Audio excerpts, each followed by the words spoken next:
Jonathan Frank is the first one up here on my screen. Greetings from Galveston. Oh, Galveston. Oh, Galveston. Ed Worley checking in from SoCal.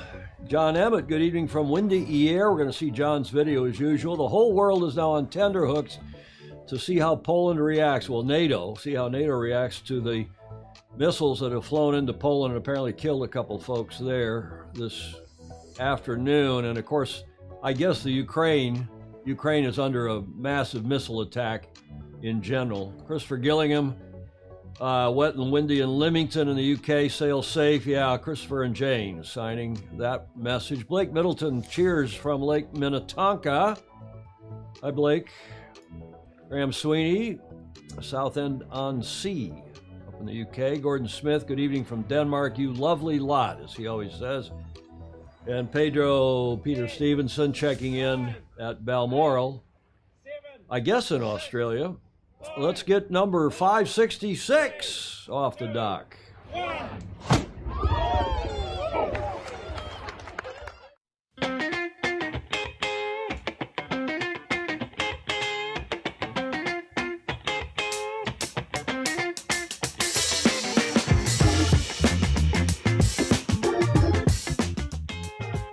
Hi, everybody. Welcome to another day without Julia. She is not here with me in Studio B, as you can plainly see. She's still in the convalescent center, but the news is good. We'll tell you about that in a minute. Welcome to all of you from wherever in the world. It's a nice afternoon here in San Francisco. I hope it is wherever in the world you are. Speaking of which, we're back to our regular, what has been over the 5 years, our normal time of 1300 Pacific. Notwithstanding that we're now off daylight time on summertime, but here are the times around the world where most of our FOSIs are, the time zones. We'll continue to do this now going forward by popular demand at 1300 Pacific time, whether daylight or not daylight, whether we're on standard time or daylight time, and hopefully they'll get rid of this madness of going back and forth. But for the next 4 months anyway, those are the times for you locally. And some of you go on daylight time earlier than we do. Some of you go on daylight time later than we do. So you're just going to have to check your local listings, your clocks, because we're going to stick to 1300 Pacific, whether or not we are on daylight time or standard time. 1 o'clock here in San Francisco. Welcome to all of you. This is a new pre-start. Can anybody identify that town? I'll bet you John Emmett can. That town, it's in Scandinavia. While people are looking that up, we'll go look at the comments. John Emmett is, yeah, they're talking about pub time. Well, John's in Europe. He's in the year where, what is it, 2303. Now 2203, 2303 in Cape Town. Yeah, Graham Sweeney's stuck in a hotel because all the ferries to Shetland are canceled due to poor weather. Jonathan Frank guessing Oslo, no. Close. David James saying same. Julie Aaron saying Göteborg, Gothenburg, no. It's rainy and dreary in Plymouth, Michigan. Sounds like it's rainy and dreary everywhere. 2203. John Emmett's got it. It's Helsinki. That our new pre-start, our race committee. And can you ID the club is the next question. And they run the Helsinki-Tallinn race from Helsinki down to Tallinn in Estonia. And this club is the Koivusaari, probably not even close, Koivusaari Sailing Club in Finland.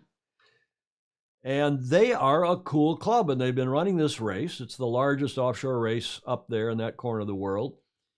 Since, I think, 1972. Beautiful sunset. This is from their website. They say this is a fairly recent picture at the Koivusaari Sailing Club in Finland.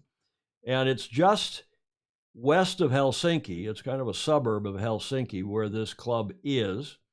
And they run, as I said, in August every year, a race down to Tallinn, which is what? 60 miles? Something like that, 60 nautical miles. 85 Ks. I can't remember now. So I looked at the map this morning. And as a lot of race committees in the Northern Hemisphere are now doing, they're getting together. I know our club here at St. Francis did the same this past weekend, in fact. And the Helsinki-Tallinna race, as they call it, the HTR volunteers gathered around the same table on Saturday. We went through the race year that was behind us and thought about what we can improve for the next year. As I said, race committees all over the world to whom we owe so much for our beloved sport. And the most important thing was the fun atmosphere. This is their Facebook post at that club.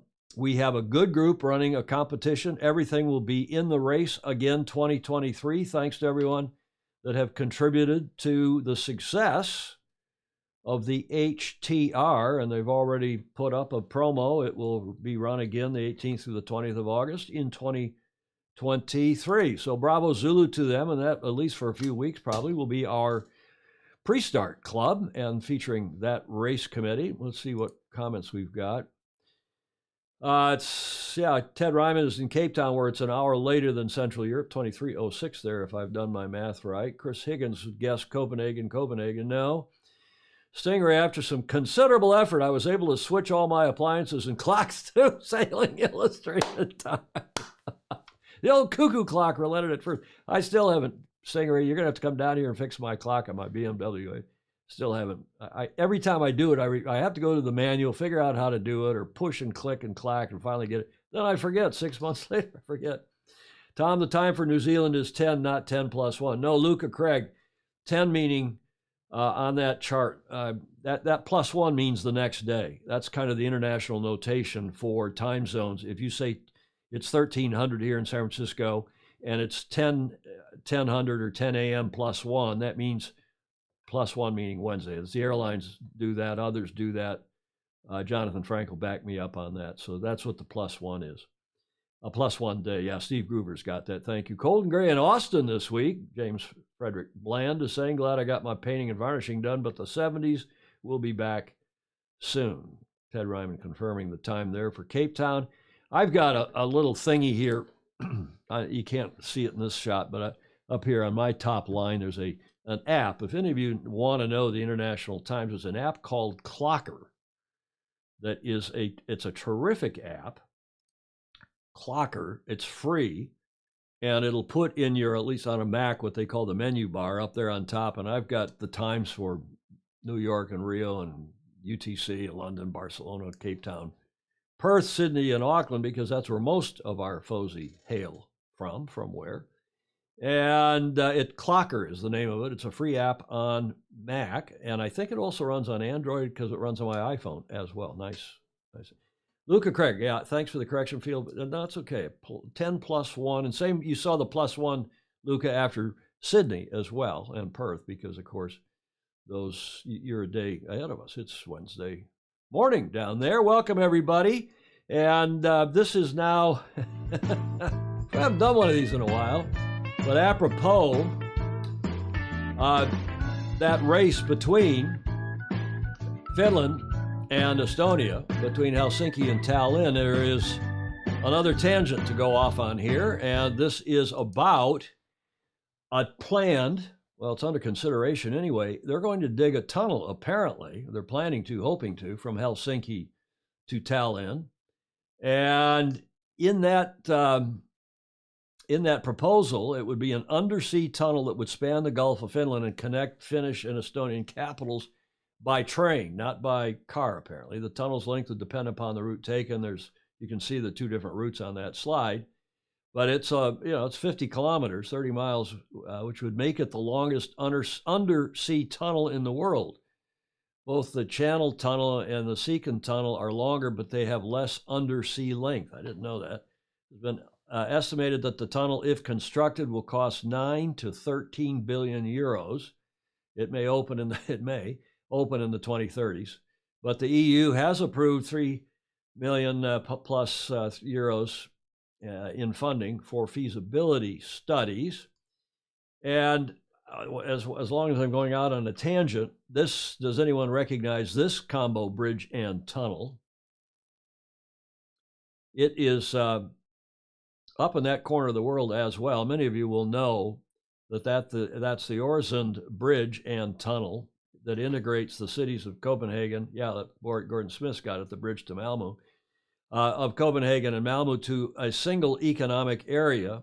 The Helsinki Tallinn Tunnel, which we were just talking about, is expected to have a similar effect. That is a big economic impact, bringing those two areas, those two towns, and indeed those two countries together in one larger economy. Now, there's another view of that bridge, and it's said to be, according to Wikipedia, it's the longest bridge tunnel in Europe, a combo that is both combo rail and road. It's 12 kilometers total, I guess, and 7.5 miles. I've been across that bridge any number of times.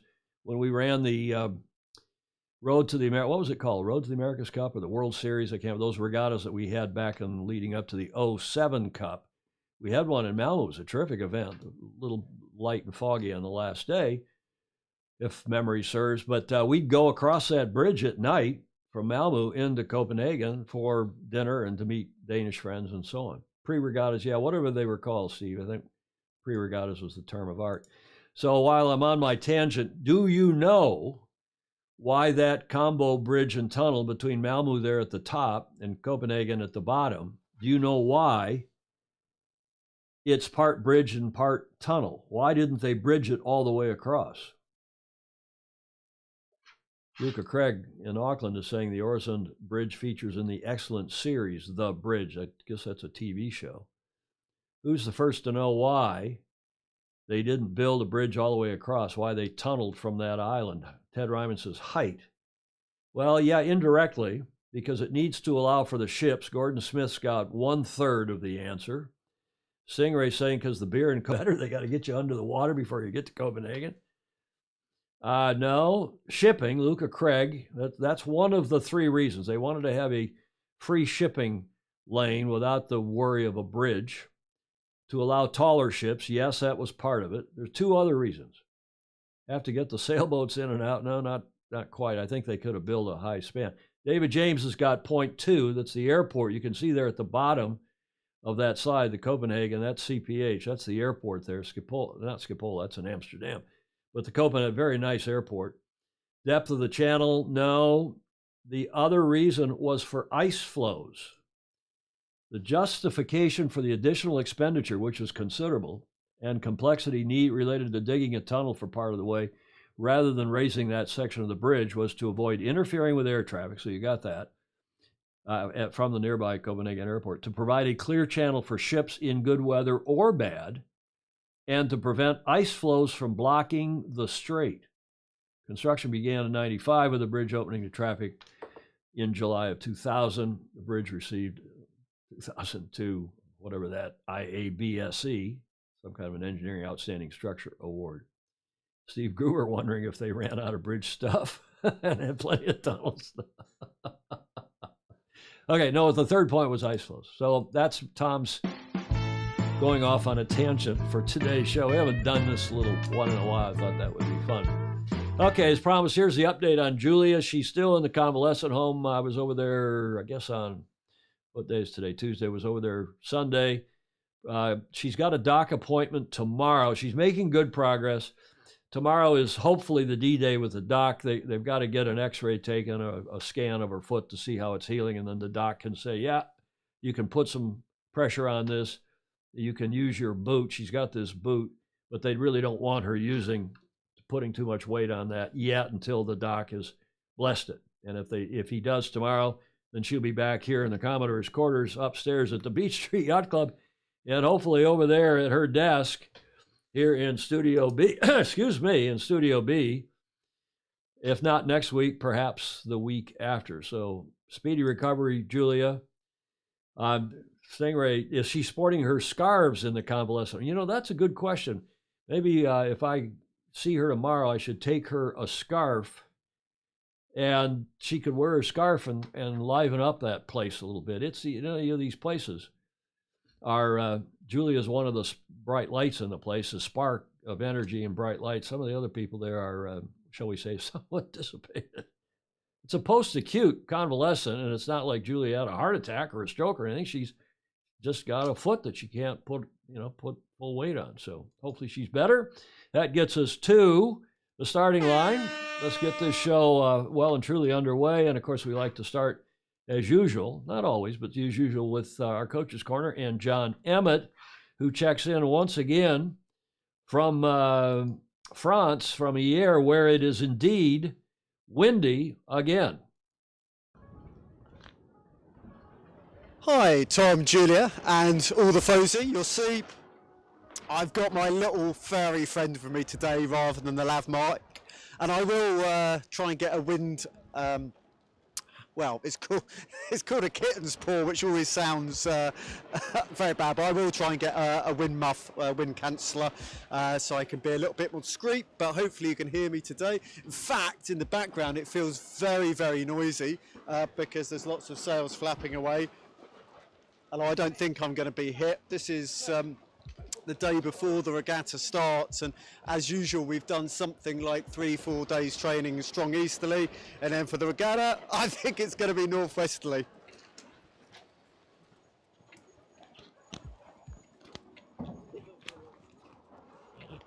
But it's still a good time to talk about energy, and we had the conversation last time about health and saying health and fitness are very different. So you can have really fit people who are not very healthy, and you can even have people who are healthy but they're not very fit. Weight management is another thing. You can have people who are a healthy weight, an appropriate weight, and not very healthy. And you can have people who are actually quite fit, but you might not think of them as a suitable weight for their body type. So there's a lot going on, but we're going to talk a little bit about energy and going back to earlier, and I hope the sound quality is okay. Joys of filming in a boat park. I'm always trying to get both my macro and micro nutrients in the healthiest possible way, and that's the most important thing, to get them. So if you go sailing, you're much better to come off and have my go-to snack, a Snickers bar, for example, rather than having nothing. Now, there's much better sources of nutrition, but to have something in that first 2 hours of sailing is far, far better than anything. I am worried I chose a bad place to do this. Hopefully these sailors will be off sailing soon. It's this strong easterly we've been training, and that's why I was talking about energy.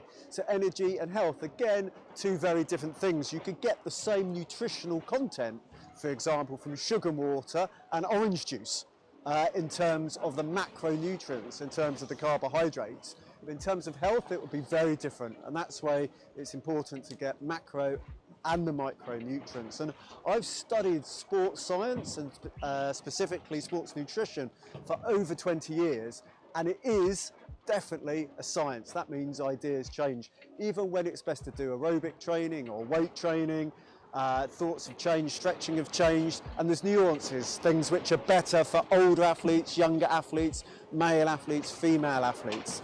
But the key fuel source for us, and up goes another rig, is definitely going to be the carbohydrate, because that's much more similar to the muscle glycogen that is your fuel. I mean, it goes to standard. You wouldn't see the tennis players having a steak between sets at Wimbledon. They're having a banana, isotonic gels, these sort of things. And that is because the carbohydrate is the best source of fuel. In this instances, there's detail whether you should have simple carbohydrate or complex carbohydrate, but the fact is that is the macronutrient you need there, because it's most readily confirmed into the energy you need. And perhaps this doesn't make so much difference if you do very little exercise, or you have lots of rest during your exercise, or perhaps you just exercise infrequently. But for these 6-day regattas, it's absolutely important to get the fuel on board. And we have a 6-day regatta coming up, so I'm sure people will be loading with carbohydrates now. Final thought, hopefully you can still see and hear me over the flapping sails. Nobody's going to hit me with the boom. Yeah, I still seem pretty safe. In terms of the nutrition, it is important to try and get it from their healthy sources. and carbohydrates tend to have a lot of the antioxidants. So I always think that's quite brightly coloured. Vegetables like sweet potatoes and broccoli, very nutritious, high nutritional density, or fruits like tomatoes, kiwis. You can really see nature shouting up about that nutritional content, and we should try and eat a rainbow diet, and if nothing else it looks good, and in my opinion it's far more tasty. So having said that, I reckon it's lunchtime, and fingers crossed for the volume this time. A rainbow diet. That's what I hadn't heard. I know about colorful fruits and vegetables and so on. But thanks again, John Emmett. John Emmett Sailing, Get to the Front of the Fleet. He does that segment for us virtually every show. It has been doing for over a year, maybe 2 years now. I have to go back and look. Clark Chapin will check that for us. Did he say that after a race, his go-to carb is a Snickers bar? And then he put something in the comments. He said, well, that didn't come out quite right. That's if I can't find anything else, like a banana or something else, he'll have a Snickers bar. I love Snickers bars. I'm going to get a Snickers bar right here. We're going to get one that I'll resist eating because I really don't eat sugar. But I'd love to have a Snickers bar, John. A lot of comments. Question from Jonathan Frank. How much time to properly digest the food before the event? In other words, should you eat just before a race? Should you nibble before the race? Should you have a meal quite a bit earlier before the race? And let's see what John says about that. Very hard to answer. Morton enters, what's Morton? Morton enters the bloodstream in 10 minutes. Undercooked meat takes a long time. Not sure what M-A-U-R-T, it must be a typo. Yeah, nice job, Blake Middleton saying, nice job, John, with a wide variety of topics relating to sailing support, indeed. He's going to try to clarify, John says, next time. Milky Way, dark chocolate, and I love paydays, too. J. Frederick Bland. And Three Musketeers bars. But these days, I eat dark chocolate is about it. And St. Francis, I don't think I've got any here. St. Francis, if you're ever at St. Francis Yacht Club, at the restaurant when you leave or at the front desk, they've got these little squares of dark chocolate that are, in theory, good for you, or at least not too bad for you, better than milk chocolate. John Emmett Sailing, thanks again, John, for that. Now, apropos all this discussion, one of you sent this video, asked not to be identified. One of you sent this video, and I couldn't resist, because remember John talked about vegetarianism, veganism on his last report, and there was quite a discussion about that. Most of you are not vegan, or I should run that again. Most of you said that you are omnivores. You eat just about anything. Some of you are pescatarians. Some of you lean meat and vegetables. But this is a caption contest that I saw this on Twitter, I think, and it's when your vegetarian friends invite you to dinner. Look at that poor dog. I don't know. I saw that, and it reminded me of John's segment last Friday, so I thought I'd run that. Hope you enjoyed that. Speaking of which, also relating to John, do you know what day it is? The 15th of November, this day in history, 1904. What happened on the 15th of November, 1904? Here is your first clue. And do you know who that is?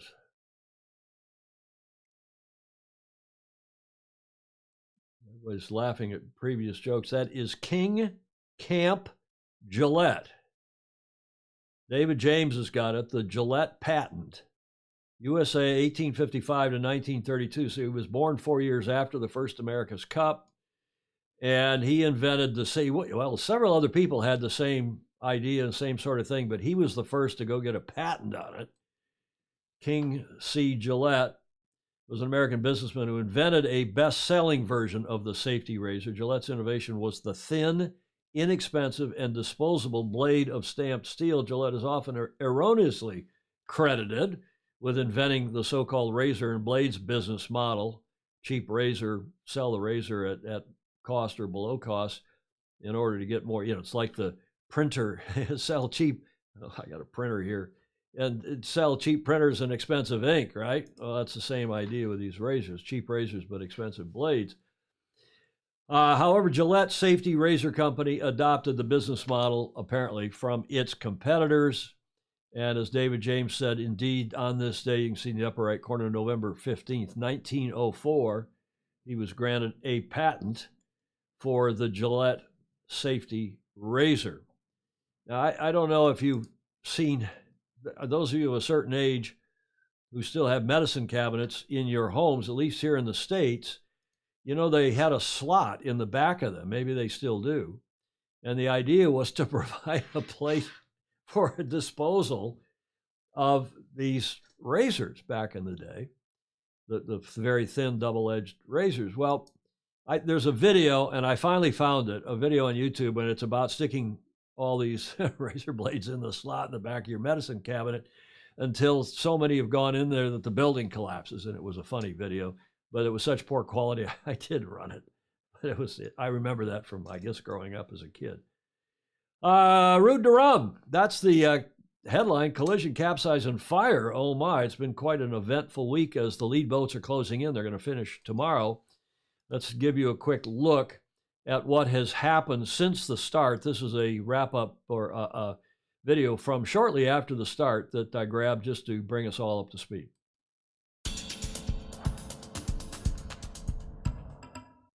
The 138 competitors of the Route de Rhum started the race's 12th edition in a 15 to 20 knot headwind. 5, 4, 3, 2, 1, départ!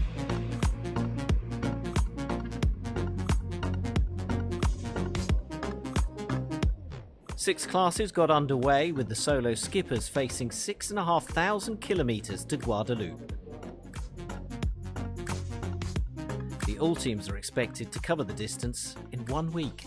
Charles Caudrelier was the first to round the Cap Frail buoy, the last mark on the course before heading offshore. 7 minutes later, in second place, came Armel Leclerc. The Edmond de Rothschild trimaran built up the lead early on, but Caudrelier now has 48 hours to take a 4-hour penalty for crossing the start line early. A difficult decision. 17 other boats were also penalised. Whatever Caudrelier's decision, the Ul teams are expected to pass Ushant during the night. In the Ocean 50 class, Thibaut Vauchel-Camus was the first to reach the mark ahead of Sébastien Rogue and Armel Tripon. But there was bad news, with Sam Goodchild abandoning after picking up an injury during the start sequence. In the monohull class, it was Charlie Dallain who came out on top at the mark ahead of Louis Burton, Jérémy Bayou and Thomas Rouillon. The skippers still in the race, attacking north of the coast of Brittany to leave the English Channel.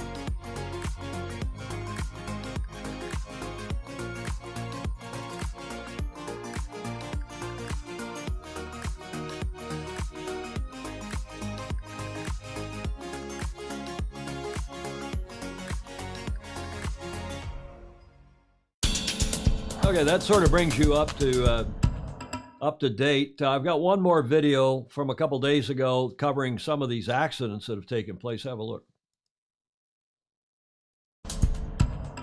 In just 2 days' time, the Route de Rhum race winner is expected in Guadeloupe, where Pointe Pitre Race Village has been inaugurated.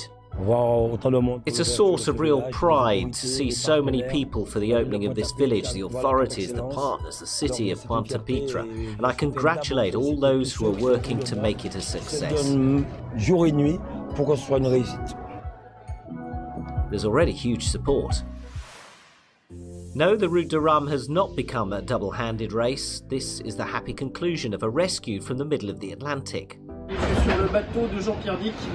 I'm on Jean-Pierre Dic's boat, who kindly picked me up this morning after a pretty violent capsize. A big thank you to everyone for your support.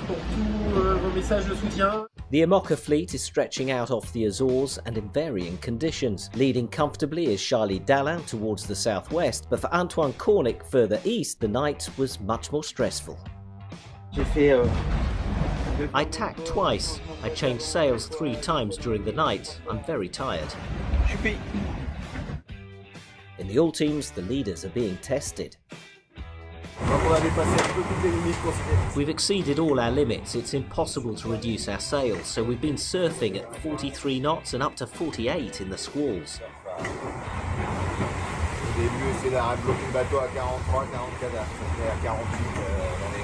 And what a battle in the ocean 50s, with Arkema still ahead. Owen and Armel are in my sights. It's a tight race and it's not easy to keep up. It's been complicated since the front. There was really bad news from one of the IMOCAs. A fire on board Nexin Arte Fenêtre has caused the boat to sink off Portugal. Skipper Fabrice Amadeo is now safe, having been picked up by a cargo ship.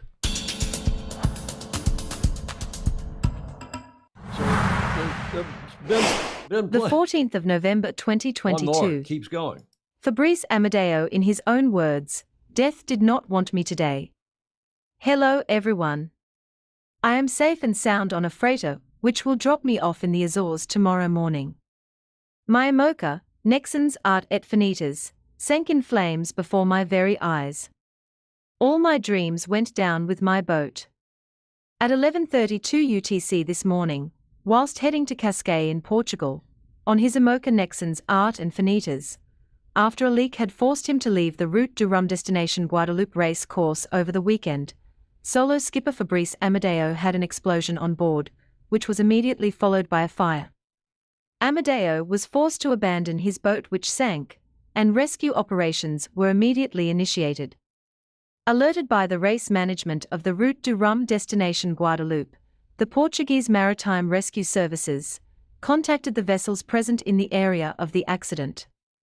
The nearby freighter, MV Mesk Breda, diverted, and the rescue operation went well at 14:32 UTC this afternoon.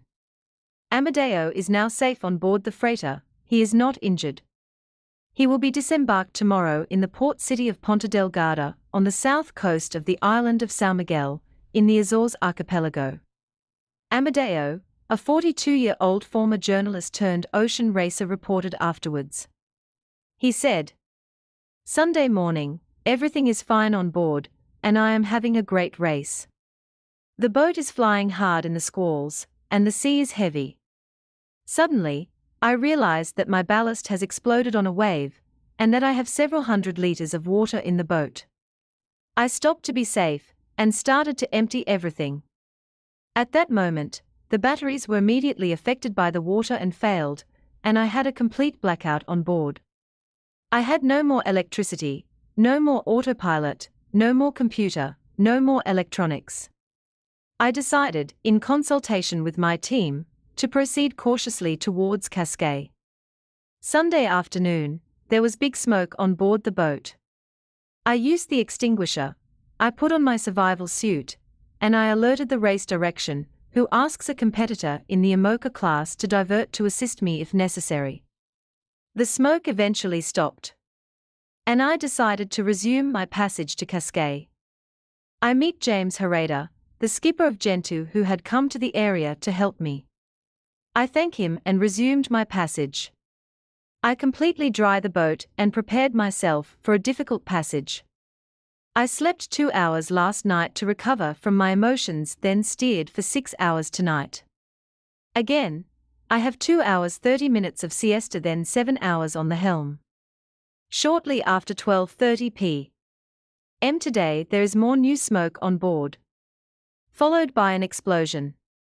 I groped my way back into the cabin and managed to retrieve my wet suit. My grab bag had remained in the cockpit. I am going back to get my wedding ring. I hit the fire extinguisher, but nothing happens. The smoke is not white like yesterday, but yellow. The cockpit warps and yellows. Seawater spray sounds like the sound of water hitting a saucepan. I understand that I will have to evacuate the boat. I warn my team of a possible evacuation. When I hang up, I am then at the back of the boat ready to trigger my survival. A torrent of flame comes out of the cabin and the coach roof. I am caught in the middle of the flames. I can't even open my eyes. I manage to push the life raft into the water and jump. Normally the end that holds the life raft to the boat is supposed to let go. It doesn't let go. The boat, which I had time to steer, but which is still going forwards pushed by rough seas, pulls it and it fills with water. I managed to get on board without letting go. I think that's where it all happened and things turned the corner to work out right. I say to myself, if you want to live, you have a few seconds to find the knife and cut. The Imoca pulls me back towards it. The waves bring me dangerously close to it. I finally find the knife and cut. My raft is drifting downwind of the boat, which is fully on fire. It takes 30 minutes to sink. I spoke to the boat and thanked it. We were going to go round the world together in 2 years' time. Then, you have to get organized. The satellite phone did not like the water in the raft and doesn't work. I say to myself, nobody knows that the boat has sunk and that you are in your raft. If you activate the beacon on the Imoca that you were able to take with you and you trigger the one on the life raft, they will have the information. That's what I do. I can't find a bailer on board. A Tupperware box containing batteries will save me. I empty the raft. I begin the weight. I stand behind the raft so that it does not overturn. The sea is very, very big. I take stock of the equipment on board and prepare for what's next. I gather the flares. I put the VHF around my neck. I spend 3 to 4 hours in this raft. I am surprisingly calm. The raft regularly fills with water from the lightly breaking waves. I understand all this but feel safe. Yeah, I talked to the boat and thanked it. I mean, that's amazing. Well, he's okay, and as he said, death did not want me on the day, so he's alive and talking about it. Bravo Zulu to him, and an amazing story, as Stingray is saying, and many others of you. So as I said in the promo slide, it is not lions and tigers and bears, oh my, it has been capsizes and collisions, and now this fire, terrible fire. But this is the press release from a couple hours ago about the current state. Dominant route to Rum destination Guadeloupe. Leader Caudrelier remains under threat from underdog Gabart. If there is one thing that the 2018 edition of the Route de Rhum taught us is that this solo 3,500 nautical mile transatlantic race is never over until it's over, Yogi Berra. In the last edition, longtime race leader Francois Gabart, French sailing's golden boy who had previously won the Vendée Globe, the Imoca class and the Route de Rhum, and who held the solo round the world record, he looked to set to add the Route de Rhum line honors to his long list of achievements. But during the hours, this again back in 2018, the hours of darkness when the wind inevitably drops to a handful of knots and sometimes nothing, the audacious 61-year-old Francois Joyon came back from a deficit of 150 miles and ghosted past Gabart to steal the title from under his nose. I'm sure you all remember that. Well, the current setup is this year is that Gabart in his SVR is the underdog. He and his team, Lazar Teague, I guess, SVR Lazar Teague team has spent months fighting a ruling that put his boat out of class, in essence, because his sails are trimmed from inside his hub. And so this is his first full-on ocean race with his new VPLP-designed Ultime 3223. In contrast, the highly optimized Maxi Edmond de Rothschild, skippered by Volvo Ocean race-winning skipper Charles Caudrelier, has dominated every Ultime Ocean racing event since 2019. And there is a picture of that yacht. Currently, the top three Ultime 32/23 multi-hulls are flying at an average speed of 30 knots towards Guadeloupe and its leader, Caudrelier, who looks well-placed to win. But he remains under threat from Gabart and Thomas Coville on his Sodebo Ultime, who have remained hot on his heels since leaving Sao Malo this afternoon with less than 400 miles to the finish line. Caudrelier has just 64 miles in hand over Gabart. Now here is the current, this is actually, I'm going to run it for you. This is the current tracker, but I'm going to start it in fast motion here from about 36 hours ago so you can see what happened. That's the leader, is Caudrelier in the white boat. And in hot pursuit are Gabart and Coville. Gabart in the blue boat, Coville in the green boat, as they close in on Guadeloupe, which they have to leave to port. They have to go around it counterclockwise. So that is real time. That is up to date now at 6:08. 21:03 French time. What time is it in Barcelona? It's 22:40. So that's about an hour ago, I guess, hour and a half. Is that right? Yeah, about an hour and a half. And you can see they are over here on the left. You can see 241 nautical miles, that bottom number, to go. So just a little under 250 miles, and 307, about 60 miles back, is Francois Gabart in the L teams. Now, this is a video from this morning by Caudrelier on Edmond de Rochelle, is sponsored by, one of his sponsors. Have a look at G-Tonic.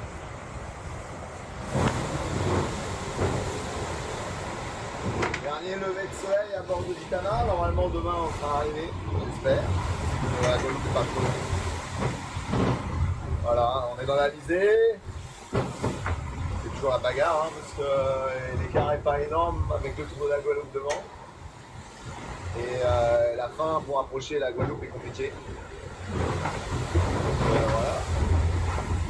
Et les conditions sont agréables. La nuit, le jour avec la chaleur, c'est pas super. On va regarder devant comment c'est. Voilà, le ciel grisé.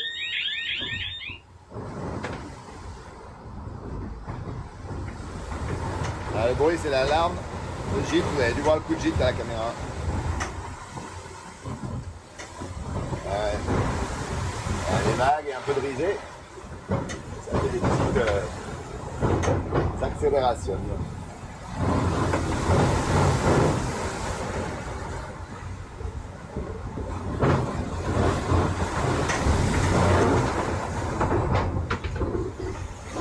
Voilà. Allez, bonne journée. There you go. Have a good day. He says. Well, it looks like he's going to be first to finish. I don't know about his penalty. He had that pre-start penalty, right? Steve Gruber is what you're talking about. I don't know. John Emmett has posted a YouTube video. What's that too, John? We could have a look at that. But that's the current go. If I go back to the race tracker and switch now to the IMOCAs, there is the IMOCA fleet.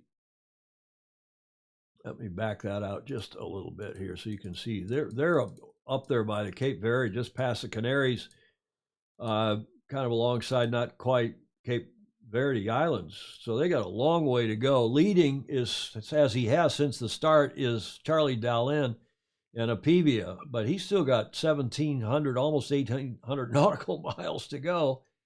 And he's 84 miles ahead of Jeremy Bayou on Charal and Thomas Riant, who you all will remember from the other races we've covered. He on Linked Out is in third, and we'll keep watching that as well. I know that our friend in the IMOCA, Pip Hare, the British lady, is what last I checked. Well, we can go check. In fact, we can go look again because I've got this live now.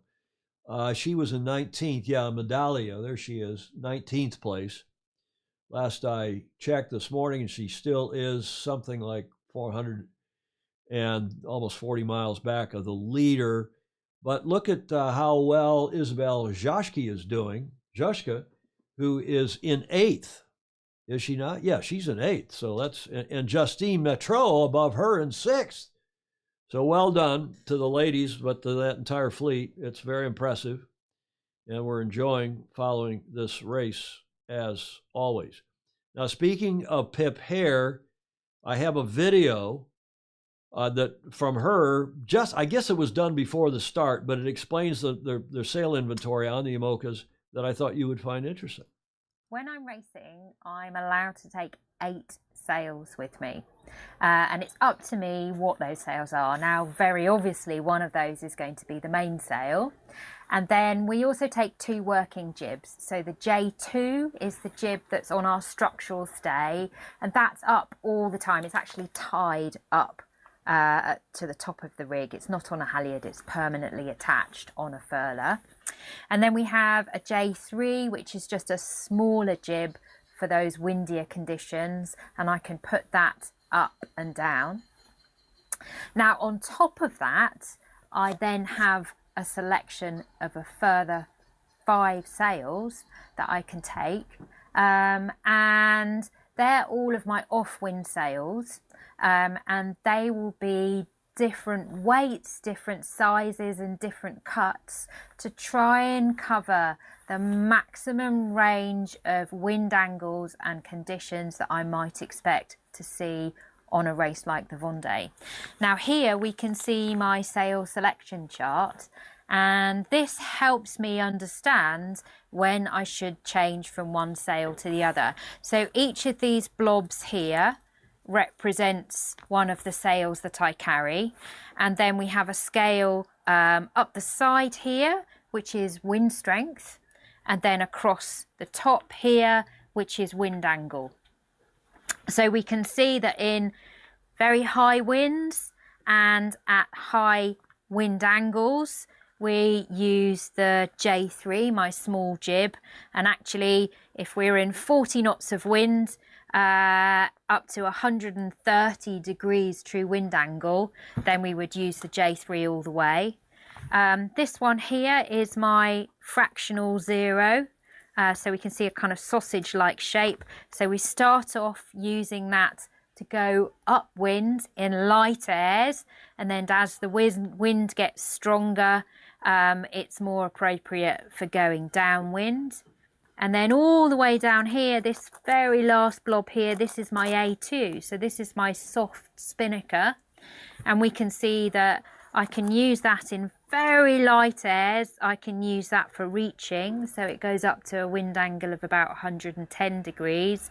And then the maximum wind I would really want to use it in is 20 knots of wind, and if I was sailing in 20 knots of wind, then I would need to be at a wind angle of around 153, 155 degrees true.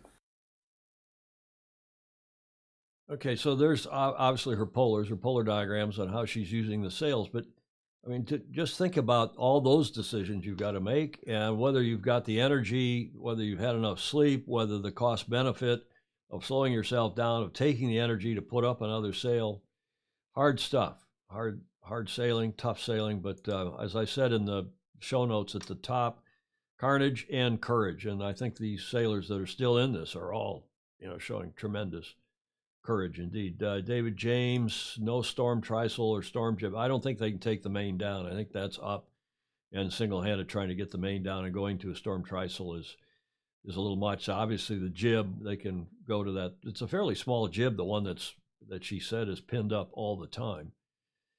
So that's the latest, and we will keep you posted on what's going on, as we do expect those big boats to finish. Who was it? Gordon Smith said, I'm astonished they're already finishing. Exactly. But it looks like the big tries are going to finish in the next 24, less than that, 12 hours. So we'll keep an eye on that. Meanwhile, we've got a couple Bravo Zulus from the match racing world. And I think the Royal New Zealand Yacht Squadron did a great job of their media coverage down there. They were hosting, sponsored by Barfoot and Thompson, a big real estate company, commercial and otherwise, residential as well. They're hosting the New Zealand in 2022, the Women's Match Racing World Championship. It's a world sailing event. It's also a world match racing tour event, and the squadron was hosting that event. I showed you this picture on Friday's show. I love this picture. It's one of my favorite, if not my favorite photos of the year. This from I think they had the New Zealand National Championship first, and most of the team sailed in that as a tune-up. Here are some pictures from the last few days. The regatta ended on Sunday, New Zealand time. And look at the effort and the joy and the sheer skill of these teams. sailing in the Women's World's Match Racing Championship. Here are the winners, no surprise.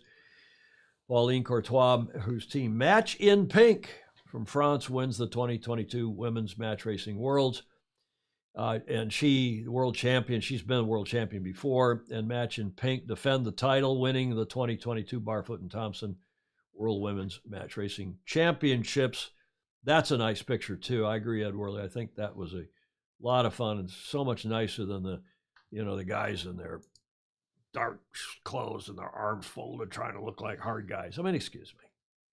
This sport's about joy. It's about fun. Look at how nice those ladies look. Athletes, fantastic job. Here's a video from Live, Sail, or Die, wrapping it up from Sunday. So today is the last day of racing. We are finishing off the quarterfinals today, and then we'll be going into semi-finals and then finals. Weather conditions are pretty good. We've got a bit of a southwesterly with a few rain squalls at the moment.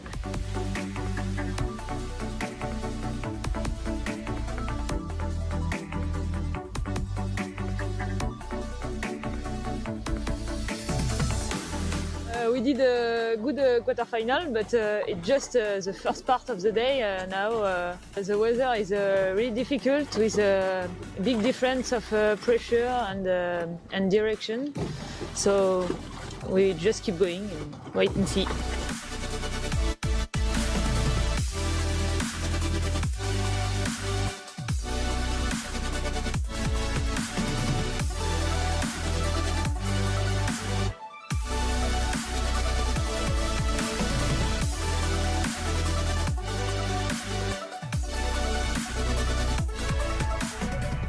Yeah, racing is really tough out here.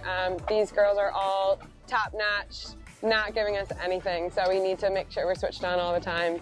There's a lot going on out there. The breeze is switching a lot left to right.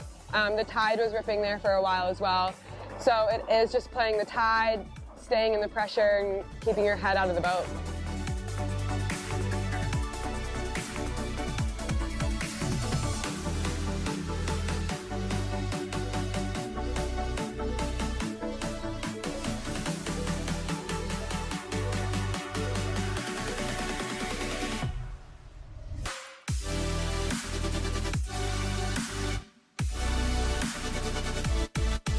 We are just very, very, very happy. It was incredible art today with wind condition, a lot of currents and big shift. Tight races, so we are very happy. She did an amazing job. We were fast all the week, and that's just our job.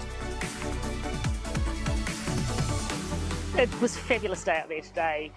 Very, very shifty, difficult for the skippers, difficult for the race committee, but I think we achieved a really fair result. Congratulations to Pauline.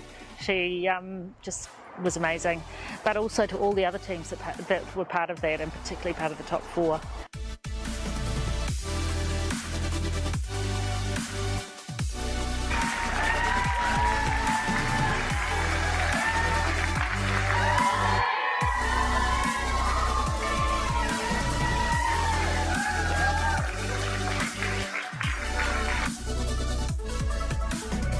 Great video, great event. Congratulations to the squadron, and thank you to Live, Sail, Die for that video, and to their PR officer here, Billy Woodworth, yeah, and Pauline Courtois, her team, Malin, I guess it is, Lemaitre, Louis Acker, Thea Keefe.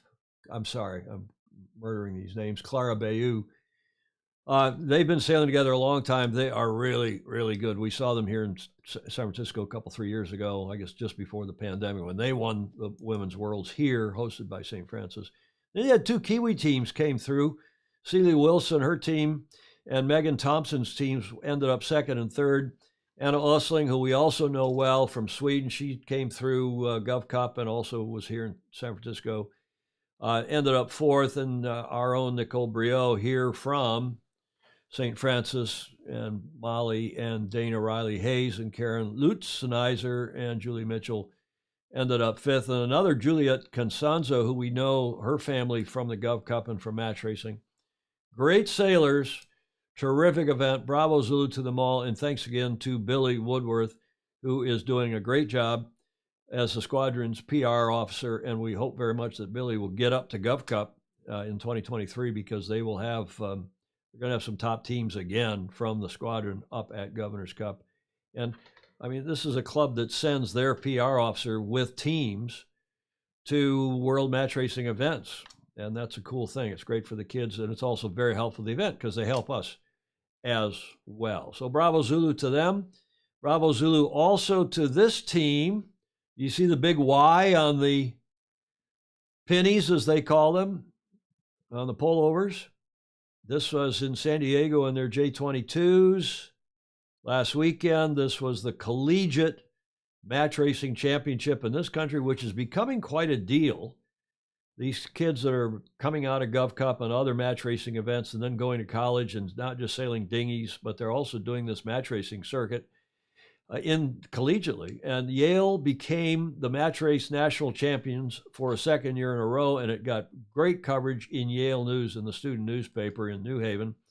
4 of Yale's co-ed sailing team members snatched first place at the ICE, that's the Intercollegiate Sailing Association, Match Race National Championship for the second year in a row, and the second time in program history. Jack Egan, who is a terrific sailor from San Diego, graduates in the class of 25, Megan Grimes, and then Christophe Chamant, who is a FOSI, who's been a big help to this show over the years, Gov Cup and so on, and his family indeed. And he, Christophe, on the far right, and then Nicholas Davies, second from the right.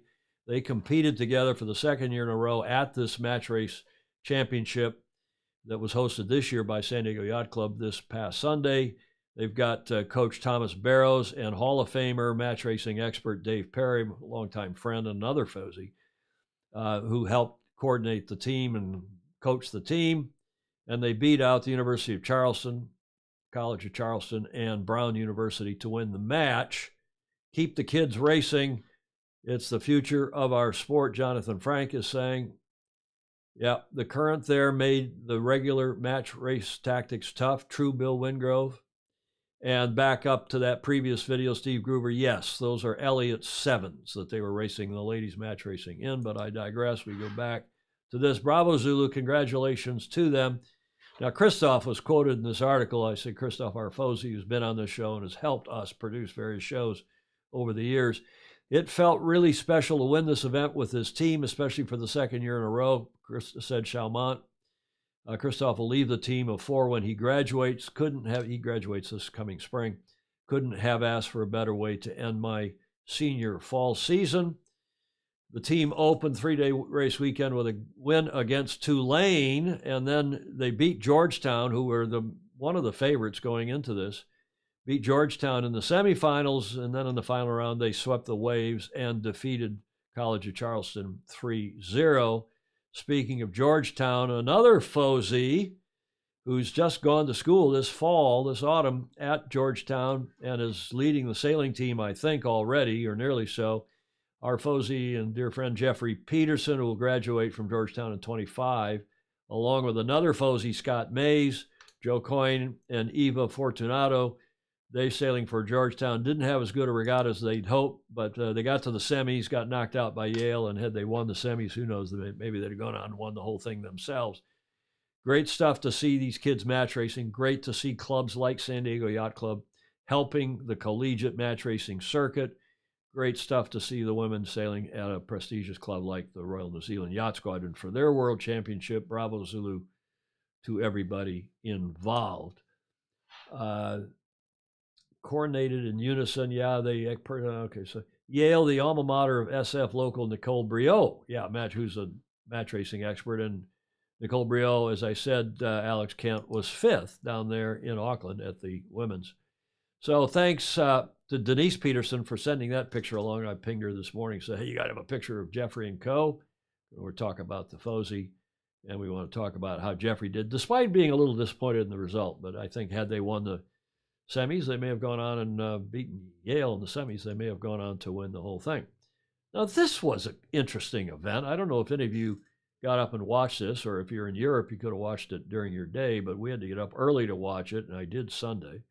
And this, of course, was the Dubai Sail Grand Prix this past weekend, the 12th and 13th, in Dubai. First time they've sailed in the Middle East, and I'm going to play two videos. It's one long promotional video. It's 16 minutes long, recap video. It's too long to play the whole thing, and frankly, a little overwrought. But I'll play the start of it to give you a feel, give you a taste of what it was like racing in Dubai for this event, and then we'll cut to the final, which frankly was astonishing. Have a watch. Hello and welcome as the world's #1 sailboat racing league tackles a new frontier in the Middle East with the Dubai Sail Grand Prix presented by P&O Marinas.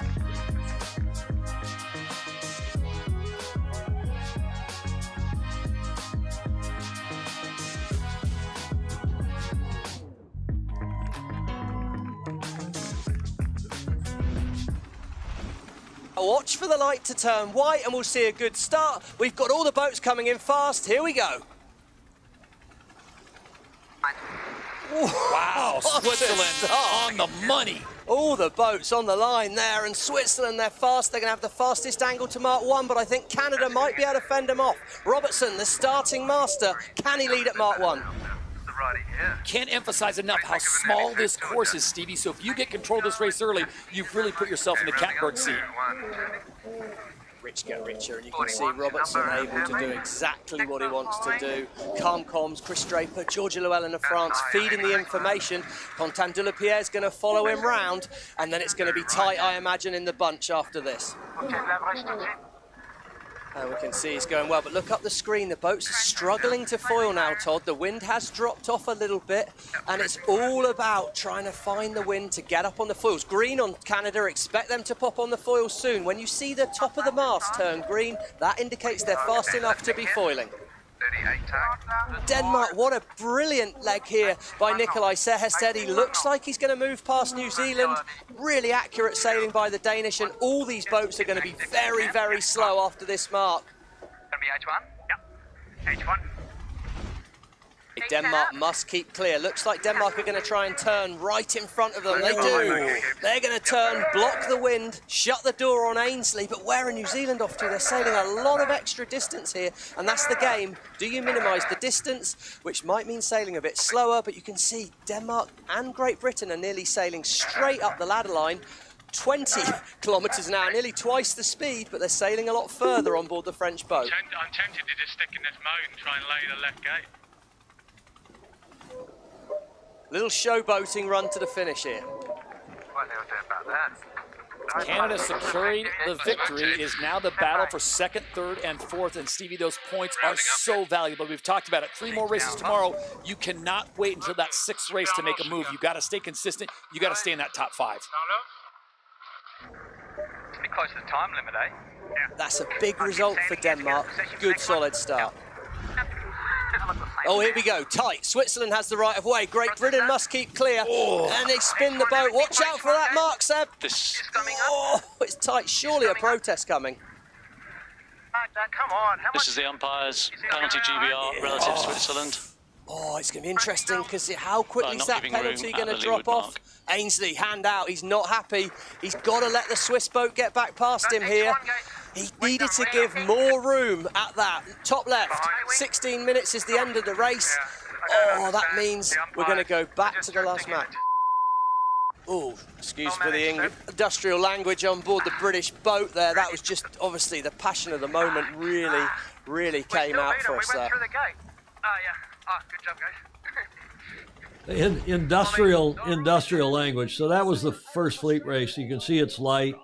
It goes kind of downhill from there. Good thing they have the big wings now, the taller wings that help in the light air. So the fleet racing continued on Saturday. They got into Sunday, a couple fleet races, and then was Andrew Pindar there? I guess he was. I know that Andrew Pindar is on his way to the Mets. I texted with him this morning. So as you know, the format, and some of you like it. Some of you, like Stingray, think this is really exciting, cool racing.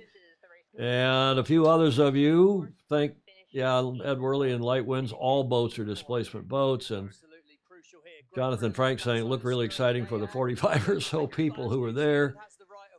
Stingray saying, yeah, the final was brilliant. And there was another comment from, I guess, Bill Wingrove saying, yawn, Z, sleepy. Okay, now we're going to go to the final on Sunday. Talking about going straight. I think this is too early in the race to split. It's too aggressive too soon for me, that manoeuvre there. And he's turned big Obviously, gain the French, for the French boat. the Brits, and the Aussies get through to the final. The British, as we see Slingsby on board Australia, he's going to try and go around the outside. This is just great news for Quentin de la Pierre. Great Britain, they've got to watch out for Australia. They set up to turn away. Here we go. It's going to be tight, but anytime you're fighting a boat close to you, it's good news for the leader, and France move away. France, the winners of the last event in Cadiz, Spain, looking to make it 2 for 2. And France right now in the lead. Australia and Great Britain gets a little wild. Too high. They're sliding sideways. Oh, Francois Mauve on the flight controller got a little bit too aggressive with the height. What's that going to have done to them? We saw them skid sideways. It's not done anything too bad, Todd. It's only a few meters. Wow, nervous moments for the French there. Here we go, Great Britain. Oh, no, they've had to turn away from Australia. That's disaster for the British. Australia up to second, and all it is good news for the French. That gap's going to stretch there. Great Britain, look, nearly 15 kilometres an hour slower than the French, and the French are turning right, which is what Ian Jensen told us was a 40-metre gain for a right turn. So it's going to be tight for second and third, but the French are vanishing here. Right of way with Great Britain here. Australia must keep clear of them, but Australia are going to be an awful lot faster after the mark, and I think we're going to start to see a match race between second and third because the French, they're doing a vanishing act. 250-metre lead right now for the French team. Here we go. Ooh. Oh, and Great Britain's back So in it much as well. for the Big vanishing manoeuvre for act. the Australians. He's got to spin it in front of the French. Great Britain's going to be on the inside. This is going to go down to the wire here. Whoever hits that circle first, can Australia be ahead? It is really tight indeed as they all get together. Great Britain has the right of way on the inside, but they will be slowest. French, the ham in the sandwich, and around the outside it's Australia. From third to first, Great Britain takes the lead on leg 6 of 7. Oh my Lord, what a move by Ainsley, and the French are off the foils. They're out the race. It's now a battle between Ainsley and Slingsby for the title here in Dubai. This is crazy. I'm following the boats down to this final gate and it's neck and neck. Australia are sailing a higher, faster mode and they're trying to dictate the British team. So it's going to come down to the last manoeuvre here. Oh, Australia's turn first. Australia, Great Britain have missed the foil drop. The inside goes to Slingsby. Oh, apologies for the language. Massive mistake by Great Britain. And Tom Slingsby, what a sense of timing that man has. And for the Australians, it is back to their winning ways as the Fighting Roos bring it home for a victory in Dubai. Oh, apologies for that language there, but that's just pure exhilaration overcoming them at the finish. What a moment. And for Great Britain and Ben Ainsley, I cannot believe what we just saw. The French had it in the bag, then Ben Ainsley had it in the bag, and they all forgot about Tom Slingsby, the two-time reigning and defending champions. You look at this. Australia started out this regatta with an 8th and an 8th before they got on their winning ways, and here they are winning the whole thing. We hit that final and we said we've got a good shot at this, and then what a final. I don't really know what happened, if I'm honest. It's all a blur. I remember the last top mark where we all compressed again, and then I don't know what happened to GBR on the final jibe, but yeah, unreal. That's the most crazy race I've ever had probably in 30 years. Hey, unbelievable. Oh, mate, cheers. Nice work. Mate, thanks for that. Good race. Good race. Mate, good race.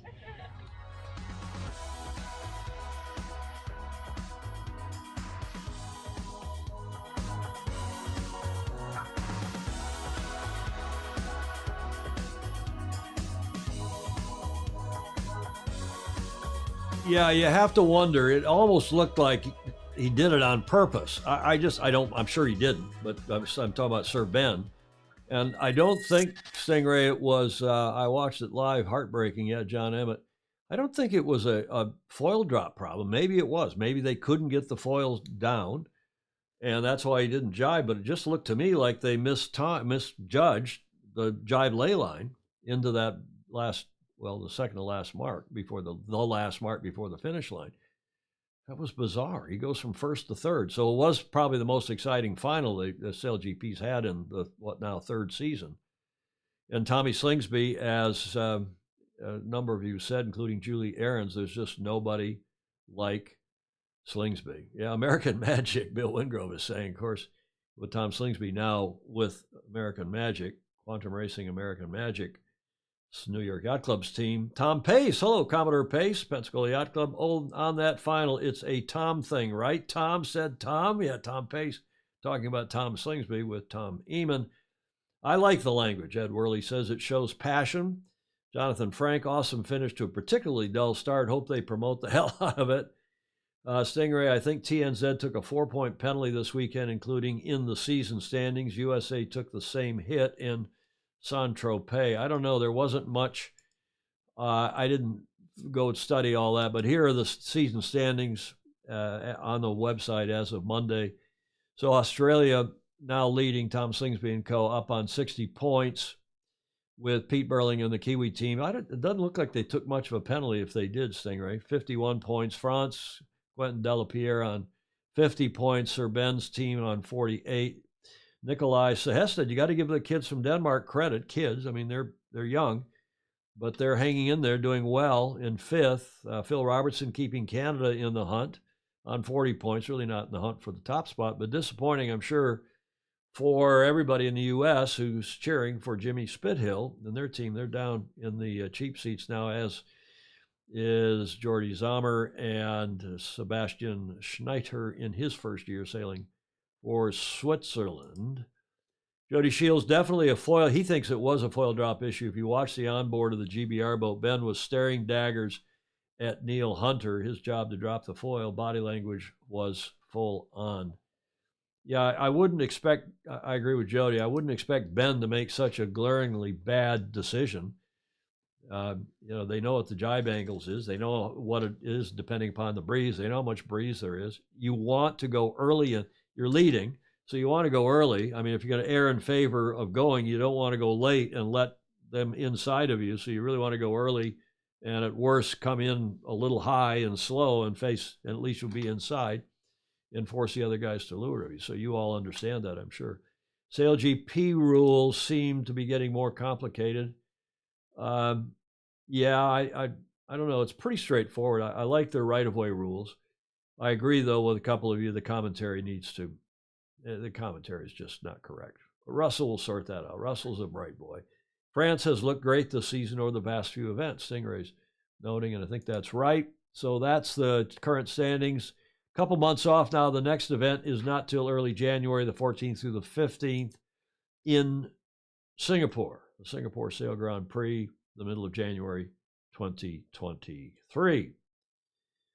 Gets us to an America's Cup segment. There are these videos that I'm not really wild about, but these two, just when I said that last Friday, a couple of videos here that turned out to be fairly interesting. These are these so-called joint recon videos, spy videos that are being produced by AC-37, by ACE, America's Cup Events, and for the benefit of all the teams, supposedly, and for the media, for the adoring public. Have a look here. The first one is from Red Bull Alinghi Racing in Barcelona.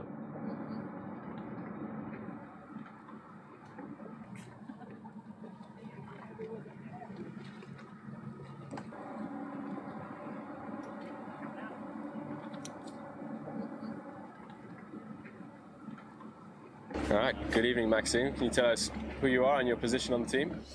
Yeah, so I'm Maxime Bachelin and I'm on the driving group. So today was your first time properly at the helm of the boat. Can you tell us a little bit about this experience? Yeah, it was my first day at the helm, and with Arnaud. It was a very nice experience, and it's very funny, and I'm very happy about the day. It was going well. What were the conditions like? Today was quite tough. I would say it was quite windy and big wave, not in the same angle as the wind, so it was difficult. So a little bit of baptism of fire. So can you tell us a little bit about the beginning of the session? You had a few long stretches on reaching port and starboard. Was this just to get familiar with flying the boat? Yeah, that's true. Yeah, we were sailing a lot on reaching because as well it was not very windy at this moment, so it was just perfect for me to learn how to feel the boat at this time. So more falling maneuvers came after, but you changed your mind. Instead of going downwind, you guys decided to go upwind and put in a few tacks and sail probably as far south as you have so far. Can you tell us why you changed your mind?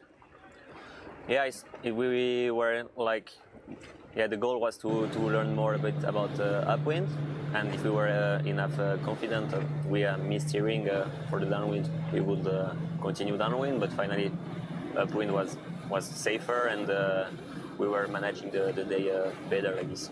So you made a few attempts to go downwind after your upwind session. Can you tell us why you didn't go through with this? I think the condition was too hard for my first day, and we were happy to learn upwind first. So the sails came down about 3:45. Was this an early finish for you guys?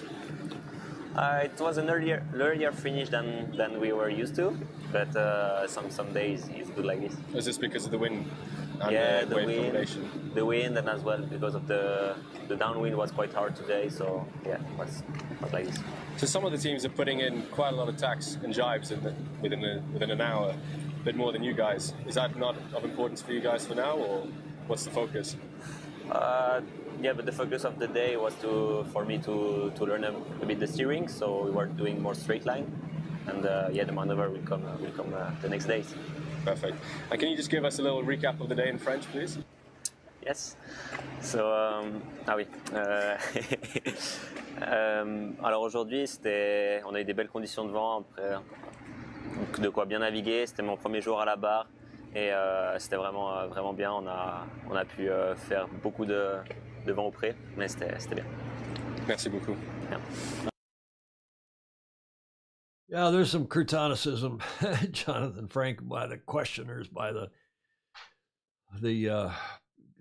guys doing the questions. Jonathan Frank also saying, remember the Spy versus Spy cartoon from Mad Magazine? About the same level of intelligence from the interviewer. There's a question here from Steve Groover. I have a question for the AC teams. How long does it take to rig and hoist the main? It looks super complicated. I haven't been there in person when they do it, but from memory and knowledge in comparison to the AC 75s, remember that you're talking about taking the rig out every night, putting the boat in the shed, because for every hour that they're out sailing, there's an hour or two of maintenance and updates and upgrades and so on. So they're working on the boats all afternoon, evening, and then early the next morning, and then they roll them back out of the shed, put the rig in. Remember when Alinghi's rig fell down the other day when they were sticking it in, something happened and it damaged the rig. I'm not sure. Apparently the boat was more or less okay. But that's the thing that takes a lot of time. Then you have to lift the whole package into the water. Then you have to tow and get the main up. Getting the main up maybe takes a half an hour, but it's not like getting the rig into the boat and getting the boat into the water, which is, this is a madness. It's hugely complicated. It's hugely expensive, and it's a madness. Let's go to the next video, which is Quantum Racing American Magic in Pensacola. Tom Pace.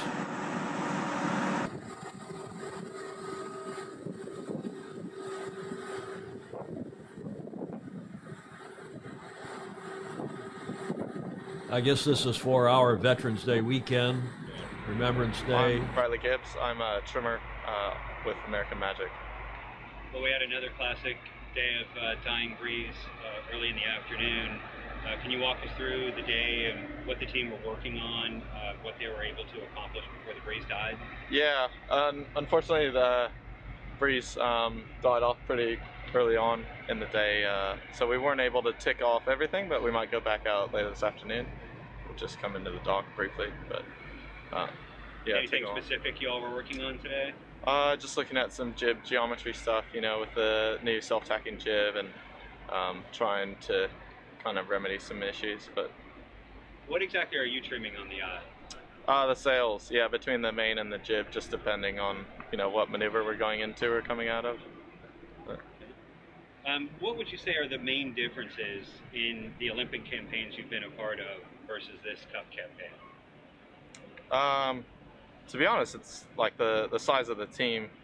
It's pretty special being a part of something this big, and pretty fortunate to be here at such a young age and really loving it. It's pretty awesome. But yeah, one of the main differences, again, just the size of the team, and you might have a pretty good understanding of what you're doing in your own Olympic campaign, but coming here and having so many pretty educated people and who are pretty switched on in their areas is fantastic. So learning a ton, and got a long way to go.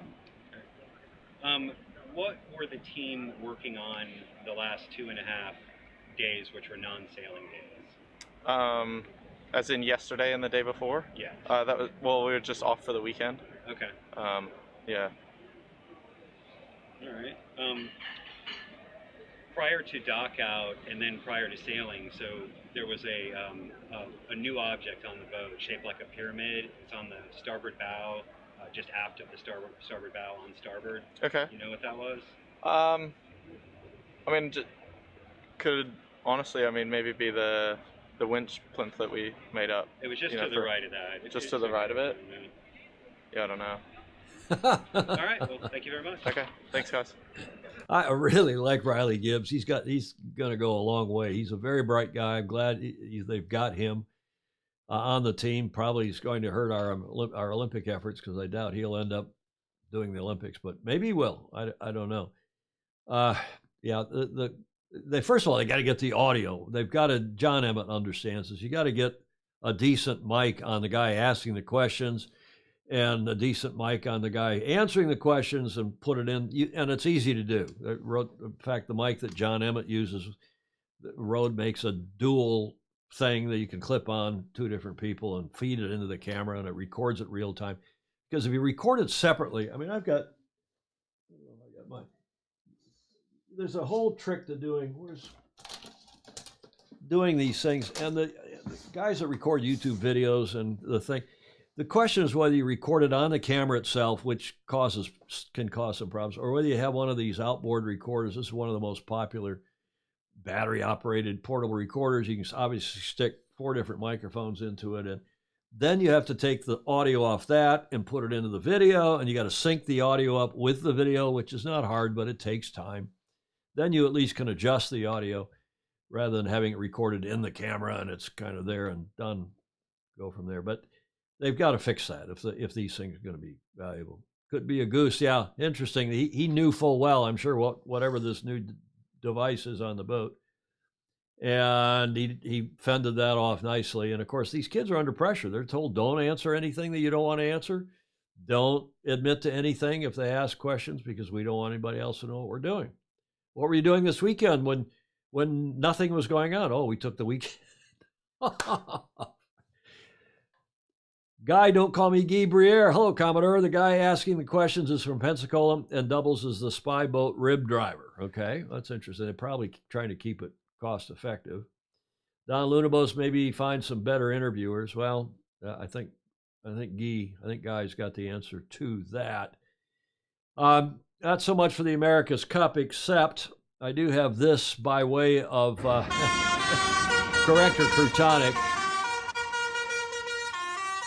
This came via Twitter this morning, and you tell me whether this is correct or Crutonic, whether this is photoshopped or whether it's real. It could be real. This is Red Bull. This is a Red Bull tweet. And I don't know if that guy's got, it looks to me like it's a kite with a, self-propelled kiter. He's got a wind turbine, a blade on the back of him. I can't really tell. But do you think that is photoshopped? Is this correct or Crutonic? While we're doing that, Luca Craig is saying, I was looking at review of the drones, DJI drones, remote mics, quite impressive, not waiting. Okay, Ken Saban's dashing. While the new recon arrangement, Stingray saying, may be a touch watered down, we are getting far more team development info than in past cups. Yeah, I suppose. Ted Ryman, looking at this picture, he says it's correct because I want it to be. It's Twitter, so it could be an Elon Musk practical joke, Clark Chapin is saying. Photoshop, the board has never been there. The boat has never been there. I think that is the answer, unless that is not the AC-75. Is that some other kind? Is that a catamaran? Is that some other kind of boat? Alinghi's got several boats made up in that livery. I saw a squirrel do this on an eagle. So I don't know if that's correct or Crutonic, but we'll find out one way or another. We could go back. I think I can go back to John Emmett's video. I've got it teed up here, and I'm going to try to play his preview video since the regatta starts tomorrow. It's only a couple minutes long. We got the time. And I'm doing this on the fly, so I hope it works technically. But let's go play John's video, which is a preview to the ILCA 6 and 7 Europeans, where he is in the air starting tomorrow. Have a look. John Emmett, I'm here on the south of France at a little town called Hyères.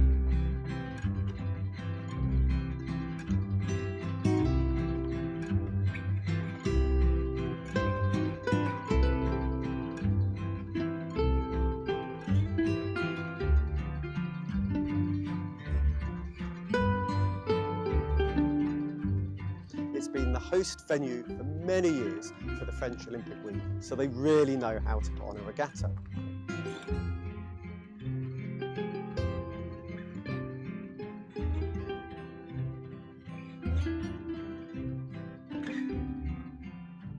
Welcome to the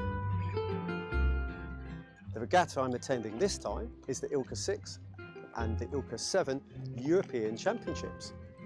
I'm really looking forward to seeing both fleets race together, and there'll be 2 separate race courses. This, in a way, is the beginning of the end of the Olympic cycle, and the next European Championships is only 6 months away and will mark the start of the Olympic trials and Olympic qualification procedures for many countries. So by the end of this week, we will have 2 worthy champions and a really good idea about the future runners and riders of the 2024 Olympic Games.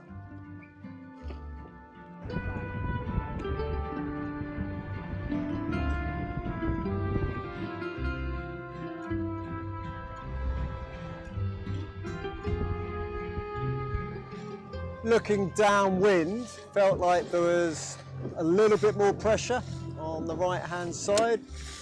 The lead boat, a Regatta from Poland, went more or less straight down the run, but definitely pressure differences across the course. Final approach of the windward mark. Once again, going to be very tight at the top.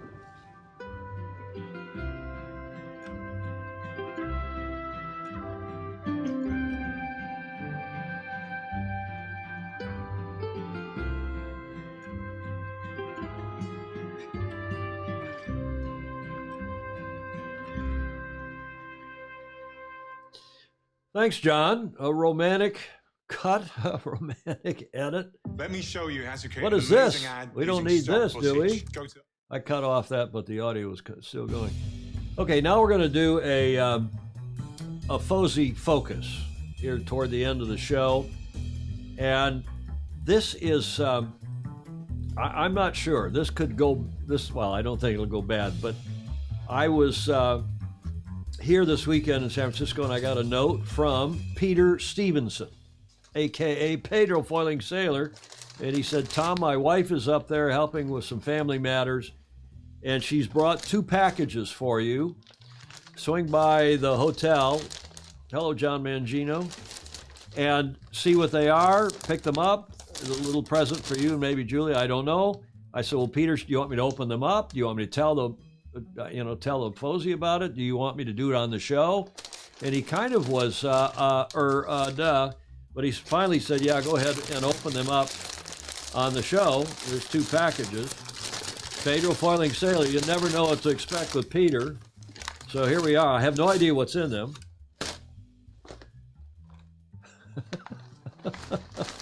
Pimp my salad. Healthy meal toppers, gluten-free croutons, vegan cheese and herb, right down your alley, John Emmett. Thank you, Peter. Pimp my salad. I think we'll replace the Kalamata croutons, olive croutons, with the Pimp My Salad croutons from Peter Stevenson. Okay, what else is in here? Praise the Lord croutons. Praise croutons.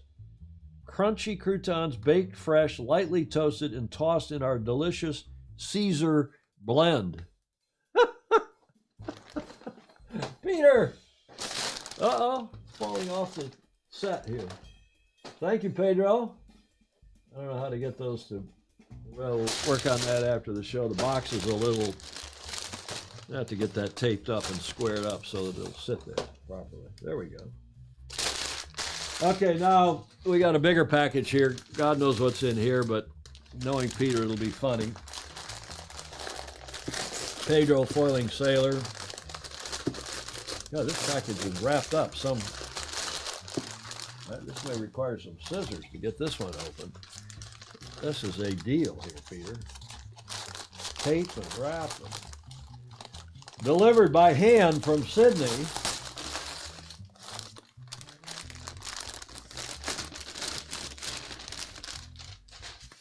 I don't know what this is. There's more packaging on this sailing.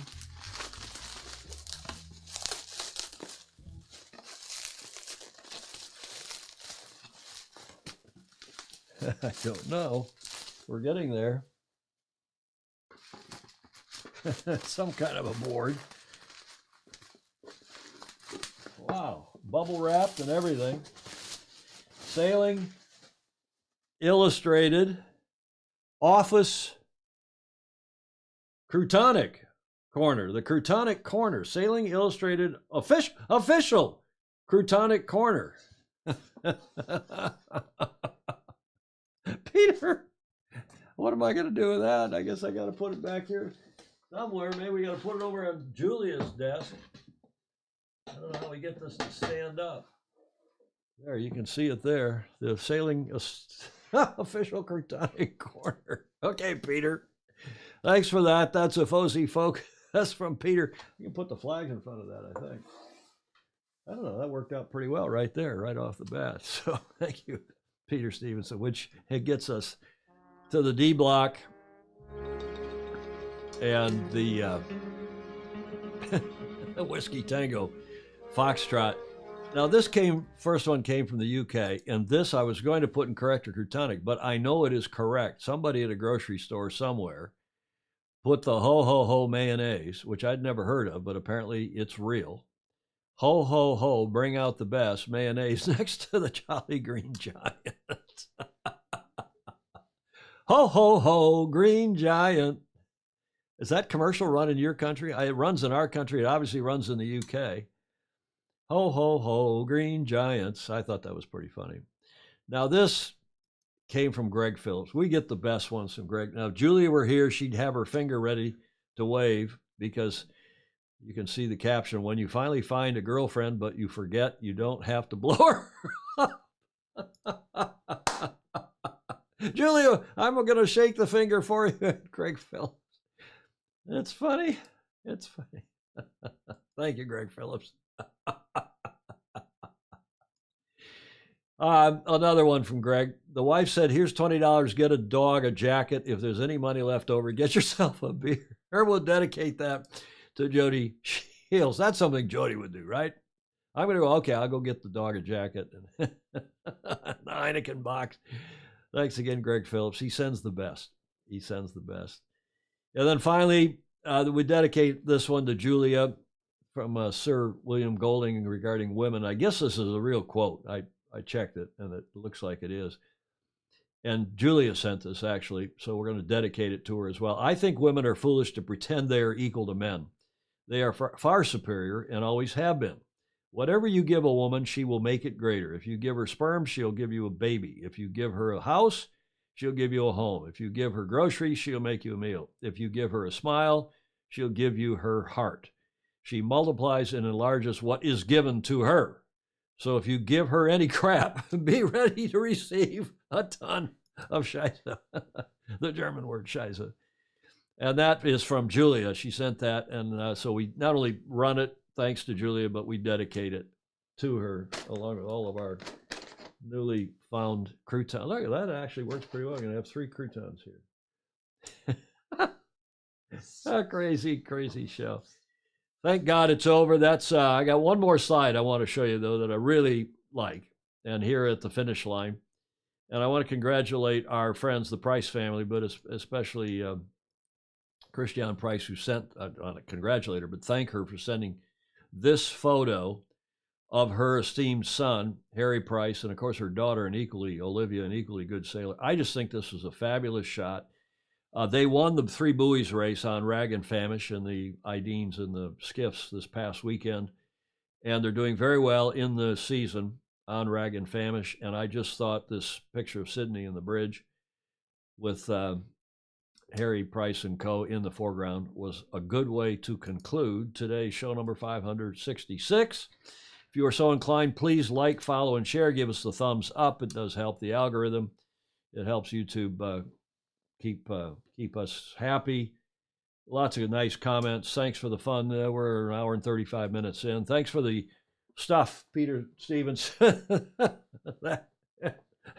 New croutons.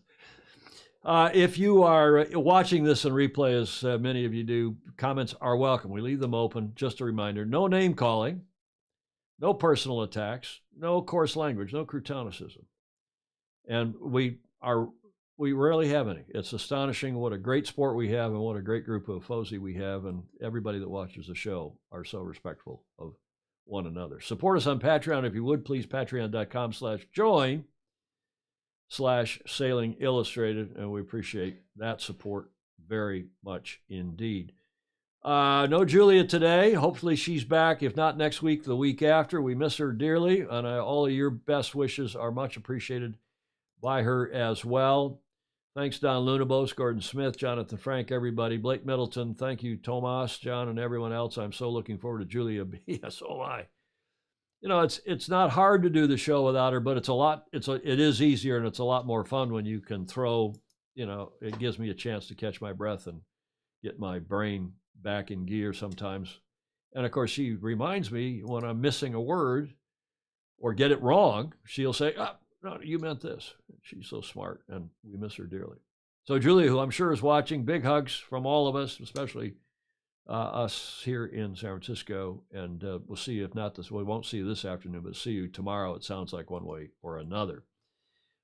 Just a reminder, we are on this new time, so if you're going to watch it live, we fixed it in a hurry. We started with today's show back at 1300 Pacific, year-round, whether or not we're on daylight time, and of course we're now in winter time, we're on standard time, and those are your time zones around the world, plus one, meaning the next day in Sydney and in Auckland, to name two. Thank you very much for joining us.